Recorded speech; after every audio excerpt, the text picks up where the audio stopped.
This race wasn't supposed to happen. Kenny Bednarek, the silver bullet, Olympic silver medalist, and one of the fastest men alive, blazing 100 meters in 9.79 and 200 meters in 19.62. On the other, IShowSpeed, the fastest creator on the planet, who nearly stunned the world by pushing Olympic champion Noah Lyles to the line in a 50-meter dash. Two worlds that should never meet, but the challenge has been thrown down. The only question now is, what happens when one of history's quickest sprinters lines up against the internet's most fearless entertainer? And there's still one twist you don't see coming. Face-to-face with the fastest isn't just a slogan, it's a challenge. We've seen IShowSpeed take on Olympic champion Noah Lyles and fall short. But if Speed couldn't outrun Noah, what happens when he faces the Olympic silver medalist, whose times make stopwatches nervous? And there's one more name we haven't mentioned yet. Before we even begin to discuss Speed's chances, you have to know who Kenny Bednarek is. This is not your run-of-the-mill sprinter. You're dealing with a man who's racing the world's fastest men on the planet and keeping up.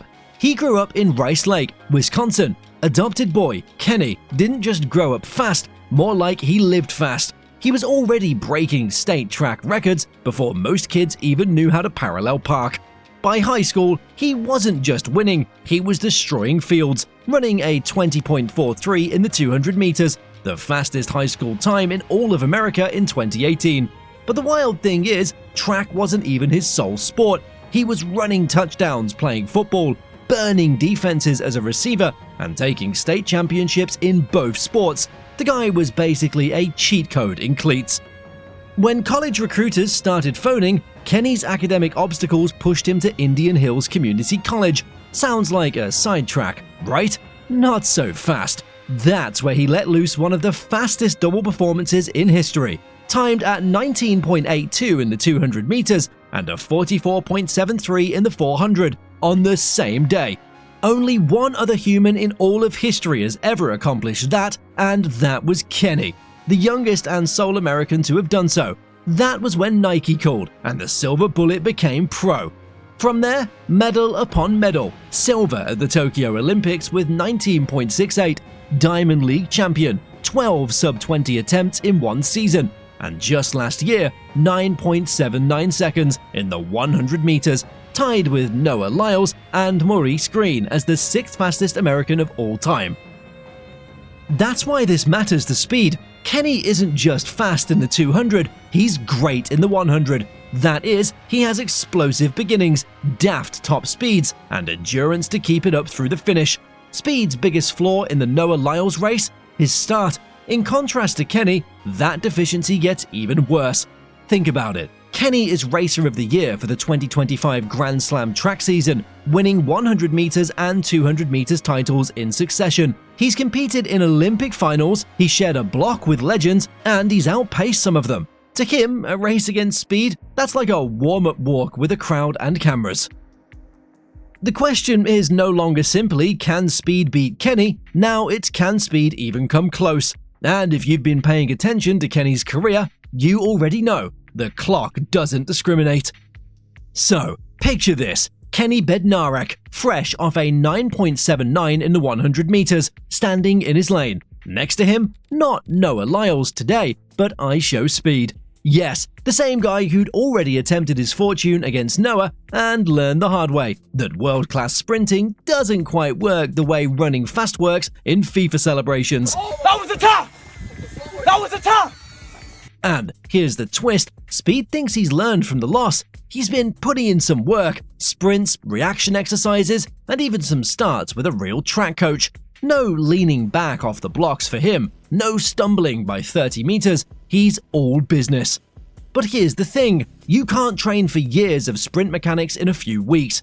Kenny's been sharpening his form since the second grade. His drive phase is textbook. His transition to top speed is flawless, and he doesn't break down in the last 20 meters like most athletes do. When Speed lost to Noah, he took it easy ahead of the line. Kenny, he isn't constructed to take it easy. This is a guy who bulldozes in the finish line like the clock is owing him money.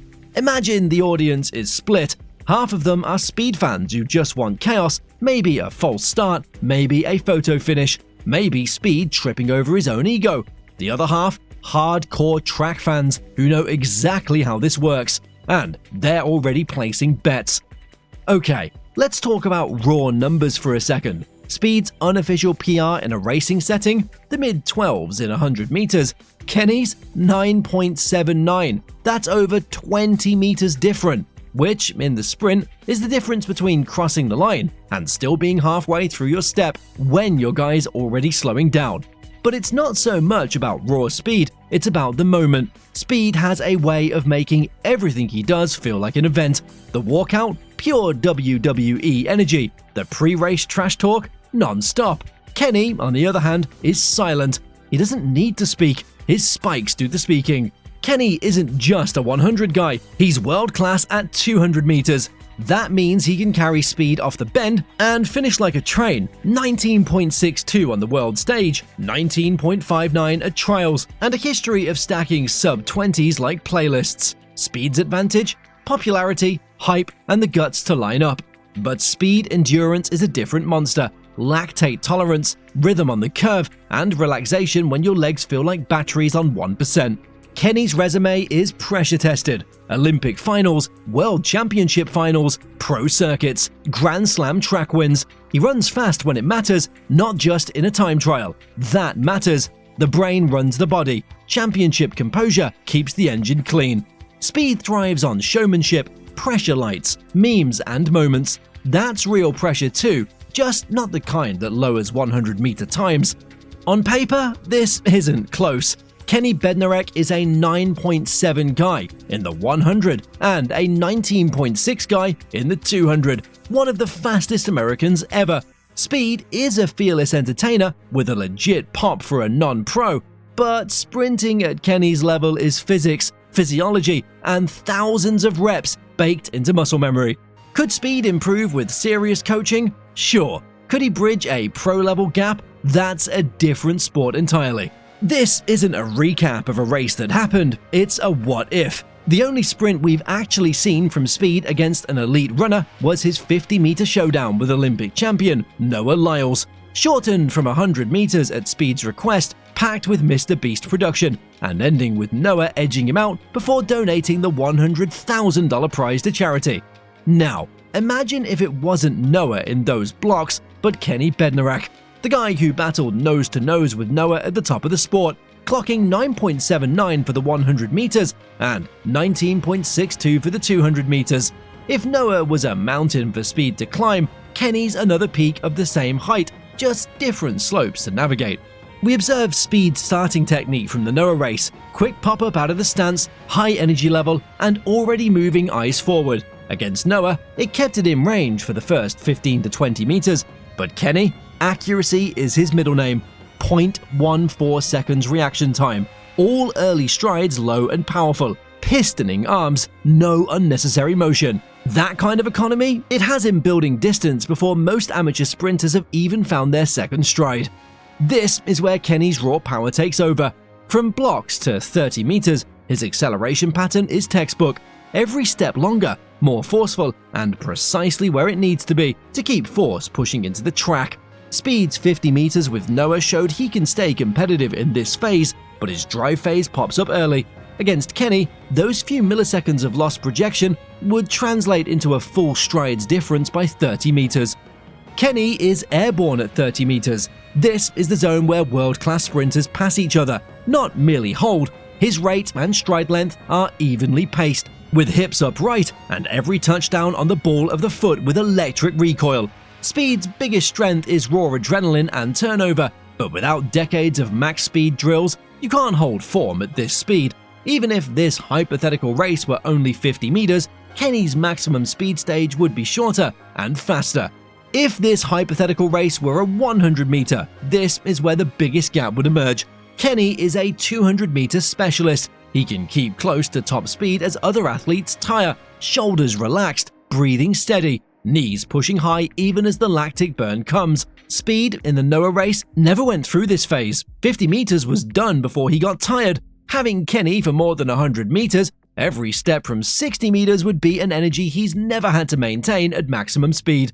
Shorten this to 50 meters, as in the Noah race, and Kenny's advantage still holds, but the deficit is narrower. Maybe a step, maybe less, but there's a difference. Stretch this to 100 meters, and the stopwatch has a harsher message. 9.79 against someplace in the 12s. Not a route for fun, but a clear contained win for Kenny. And yet, as with Noah, the audience is not present to see a miracle disrupted. They're present for the moment. The streamer versus the sprinter. Precision versus chance. Interviews with Kenny would be the same as they are in real life. Courteous and airy, but clear that the competition is part of the job. He might even impart some block tips to Speed and act both gracious and tactical. Speed, he'd convert it into content, the training montage idea, the vicious rematch press conference, and of course, trolling himself just to see that the memes wouldn't stop. Kenny Bednarek is made for this. Years of technical progression, competing against the world's best, and the courage to stay calm when milliseconds mean medals. Speed is the wild card. Raw, unpredictable, but brave enough to venture into lanes most would not be brave enough to attempt. And maybe that's why this imaginary race unfolds so realistically in our heads. It's not a matter of proving Speed can beat Kenny, it's a matter of the drama of seeing two completely separate worlds collide on the same track. The fictional Kenny Bednarek race is over, in our heads at least. The crowd have lost their minds, clips are already flooding social media, and the comment section, it's a battle zone. But if we know one thing about IShowSpeed, it's that he never sees these opportunities as the finale. To him, every race is just a trailer for part 2. He's the type of guy who will take a loss, perceived or otherwise, and already start plotting the next head-to-head. And the question on everyone's mind is still the same. Who's next? If Kenny and Noah are both dead, even in real life, then logically next would be to pit Speed against Noah again. But this time, not a 50 meters, maybe a 60 meters or even the entire 100. As it turns out, Speed's logic after the Noah race was clear. I can beat him if I get my start right and do more training. Could he? Sure, the differential in that 50 meter was close, but world-class sprinters get better the longer the run, so the lead can accrue after halfway. However, a rematch versus Noah has the one thing Speed most wants, an automatic narrative and guaranteed eyeballs. Others think the real drama is seeing Speed go for the 200 meters against Kenny.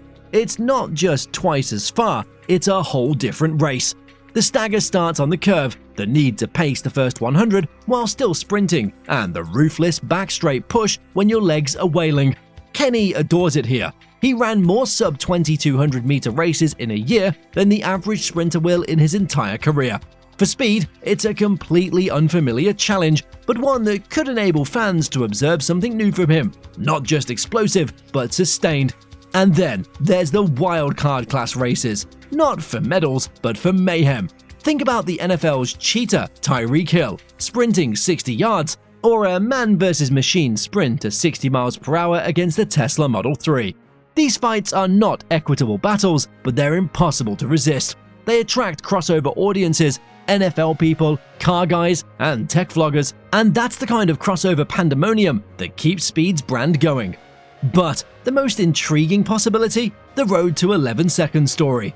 Imagine Speed committing to 6 months of bona fide sprint training, blocks to fix his start, plyometrics to develop explosive power, max velocity repetitions to construct top-end velocity, and speed endurance reps for the back half of 100. At the end of that arc, he goes head-to-head against someone maybe not Kenny or Noah at first, but a world-level runner in the 10.3 to 10.5 range. That's still world-class, but not unbeatable. Kenny Bednarek isn't chasing this. He's chasing championships. Noah Lyles isn't chasing it either. He's chasing records. The only ones chasing these races are us, the fans who love the crash of worlds. One lane is pure precision, years of grind, split-second magic. The other lane is pure chaos, wild, loud, and bold enough to try.